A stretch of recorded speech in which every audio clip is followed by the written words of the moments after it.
Hello, my name is Ava, and this is Ava Amazing Morning. And today we're actually not at Lock Haven University like normal, but we're at a house in the middle of Cogan Station, Pennsylvania. So that's something.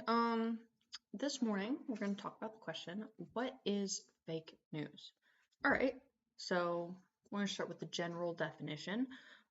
What is fake news? Well, fake news is news that has been blatantly made up, broadcasted for a specific purpose. Now, why might someone do that? Well, political reasons, to be funny, mad, rage bait. I mean, that's all reasons to make blatantly things up and then broadcast them as news.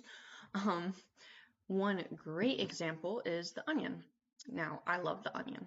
I think The Onion's so funny, and I feel like it's easy to tell when it's fake. There are some articles that do get you sometimes, though. But they just blatantly make up stuff, and they do it to make people mad or entertain people who find it funny. They do it to trick that, I don't know, let's say grandma's on Facebook, and she sees something that's like, might get you, and she thinks it's true, and then she posts on Facebook, and she's like, oh my god, I can't believe, like, it's for that stuff. It's for the rage bait. Have an example of a couple onion articles, alright, and I'm gonna read them. So first we have, Task teams up with Wawa for fentanyl brick hoagie. Really? Okay, another one. Therapists recommend treating people like shit if you're having a bad day. Okay, that's great. I love that. They're just hilarious. I mean, like, it's easy to tell that they're fake.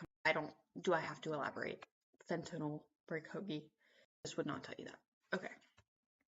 Now, here's one that's a little bit harder to tell. Say someone who's not tech savvy, a grandma on Facebook, and I see this article, I might think, that's interesting. I better look into that, right? Okay. Nobel Prize in Medicine awarded to Tums. Clicked on this article.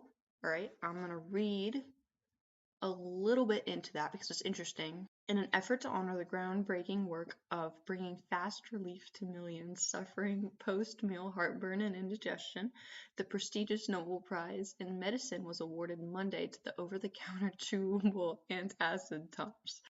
What Tums has achieved was long thought impossible, a fruit-flavored tablet capable of quickly neutralizing acid reflux. A person has eaten a dozen jalapeno poppers. The panel was particularly impressed by the scientific rigor behind Tums' catchy jingle, its pioneering development of colorful little miracle tablets. And then they have in quotes, how often have we been unduly punished by our own bodies for having one too many chili dogs?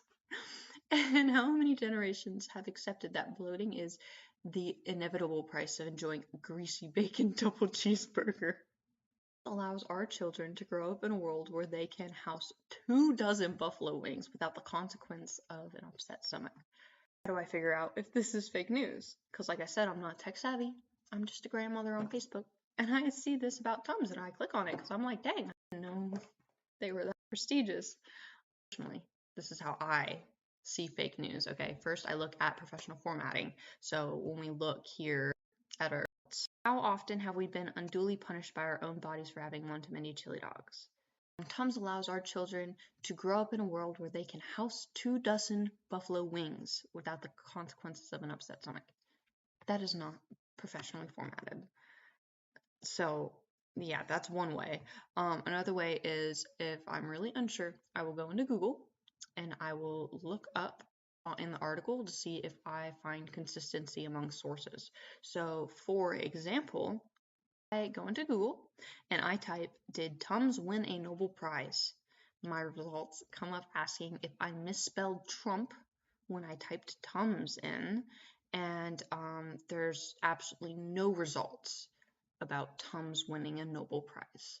So therefore, this information is not consistent among sources because there's no other source. So, I mean, why does this all matter? Why do we need to learn about fake news today on Ava Amazing Morning? Well, because it's very, very common on all social medias, and I don't want any of my viewers personally to be the one person who sees a The Onion article and post it all over Facebook because they're mad about it, even though it's blatantly fake. So, all right, that's all. Thank you for tuning in. Bye.